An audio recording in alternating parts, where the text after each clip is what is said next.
Aquí en nuestro estudio, Agustín Zamora. ¿Cómo está, don Alfredo? Estamos muy bien, ¿y usted? Muy bien. Hoy vamos a hablar de los miedos. ¿A qué le tiene miedo Alfredo Lamadrid? ¿Cuáles son las cosas que le tiene miedo?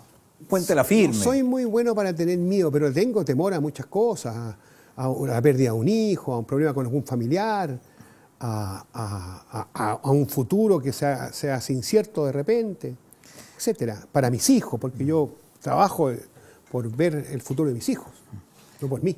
Muchos de sus temores probablemente lo tiene mucha gente que no está viendo en casa. Le tiene temor a la pérdida de un hijo, temor a perder la pega, temor a un fracaso matrimonial, temor quizás a enfrentar ciertas cosas en el mundo laboral. Y vamos a hablar hoy día de 6 pasos que nos pueden ayudar a enfrentar los miedos. 6 pasos. 6 pasos. Le propongo que hagamos 3 esta semana y 3 la próxima. Perfecto. El primer paso es admitir que uno tiene miedo. Y puede ser tan simple ese primer paso, pero la verdad que cuesta. Así como hay dichos que los hombres no deben llorar, de repente existe como ese prejuicio, ese preconcepto, mejor dicho, de que los hombres no tienen que tener miedo. Y eso es un error, porque el ser humano en general tiene miedo. Puede tener temores, ¿por qué no? No hay certeza en la Biblia de si Jesús tuvo miedo, pero lo más probable es que sí haya sentido mucho miedo, sobre todo en el momento próximo a la crucifixión. Claro. El tener miedo es un proceso natural en el ser humano. Así que, primer paso para enfrentar el miedo, admita que realmente usted tiene miedo frente a una determinada situación. Correcto. Lo segundo es identificar los miedos. Eso cuesta harto, ¿eh? Tenemos como catacumbas ahí en la mente que están muy ocultas y ni siquiera usted sabe cuáles son los miedos que tiene.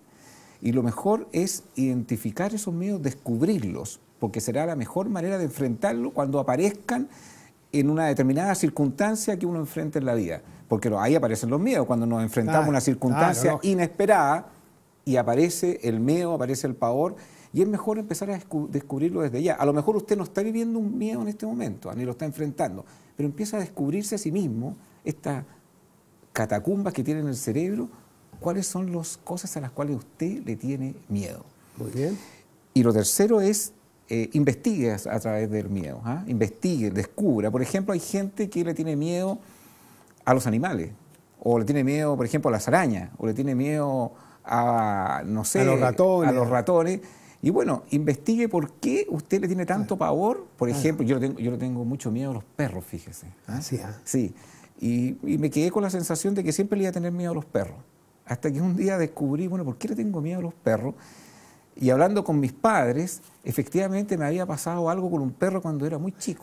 Y le quedó marcado. Y quedó marcado. Y por lo tanto, el hecho de investigar esa situación le permite trabajar el miedo. A tal nivel lo trabajé que tengo 2 perros en mi casa, digamos, y empecé a hacerme amigo de los perros. Hay gente que le tiene miedo, por ejemplo, a hablar en público, y a veces tiene que obligadamente hablar en público, por ejemplo, en un desafío profesional, frente a un directorio, tiene que dar un discurso y no sabe cómo enfrentar ese tipo de situaciones.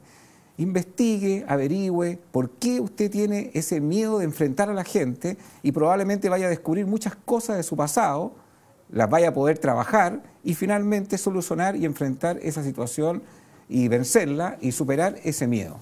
¿Qué le parece? Me parece bien. Tenemos los 3 primeros puntos. La próxima semana los 3 que siguen. Que son muy buenos. Que son muy buenos, sin duda. Le quiero regalar la revista Cada Día Mejor, que está a la venta en todo el país.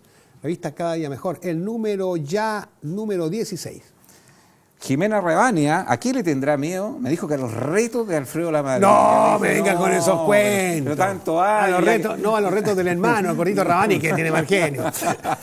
Justo verlo. Discútalo en casa, el tema de Agustín Zamora. Permiso.